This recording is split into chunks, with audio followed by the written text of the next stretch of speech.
भगवान बुद्ध के एक शिष्य ने एक दिन भगवान के चरणों में प्रणाम किया और वह हाथ जोड़कर खड़ा हो गया।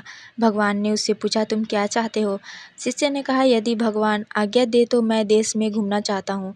भगवान ने कहा, लोगों में अच्छे बुरे सब प्रकार के मनुष्य होते हैं।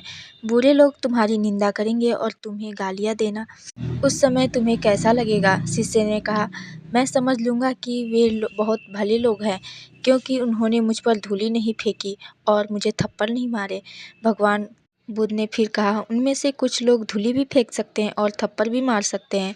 तब शिष्य ने कहा, मैं उन्हें भी इसलिए भला समझूंगा कि वे मुझे डंडे नहीं मारे।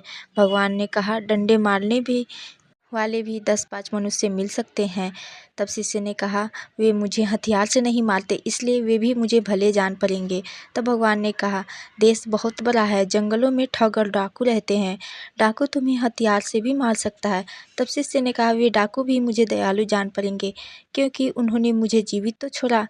तब भगवान ने कहा, यह कैसे जानते हो कि डाकू जीवित ही छोड़ देंगे? वे मार भी सकते हैं। तब शिष्य ने कहा, यह संसार दुख स्वरूप है, इसमें बहुत दिन जीने से दुख ही दुख होता है। आत्महत्या करना तो महापाप है, लेकिन कोई दूसरा मार दे तो यह तो उसकी दया ही है। शिष्य की बात सुनकर भगवान बुद्ध बहुत प्रसन्न हुए। उन्होंने कहा, अब तुम पर्यटन करने योग्य हो गए हो। सच्चा साधु वही है जो किसी दशा में किसी को बुरा नहीं कहता, जो दूसरों को बुराई नहीं देखता, वो सबको भला ही समझता है, वही परिवारजक होने योग्य है। दूसरों को बुरा समझना और दूसरों के दोषों की छानबीन करना, यह बहुत बड़ा दोष है। इस दोष से सभी को बचे रहना चाहिए।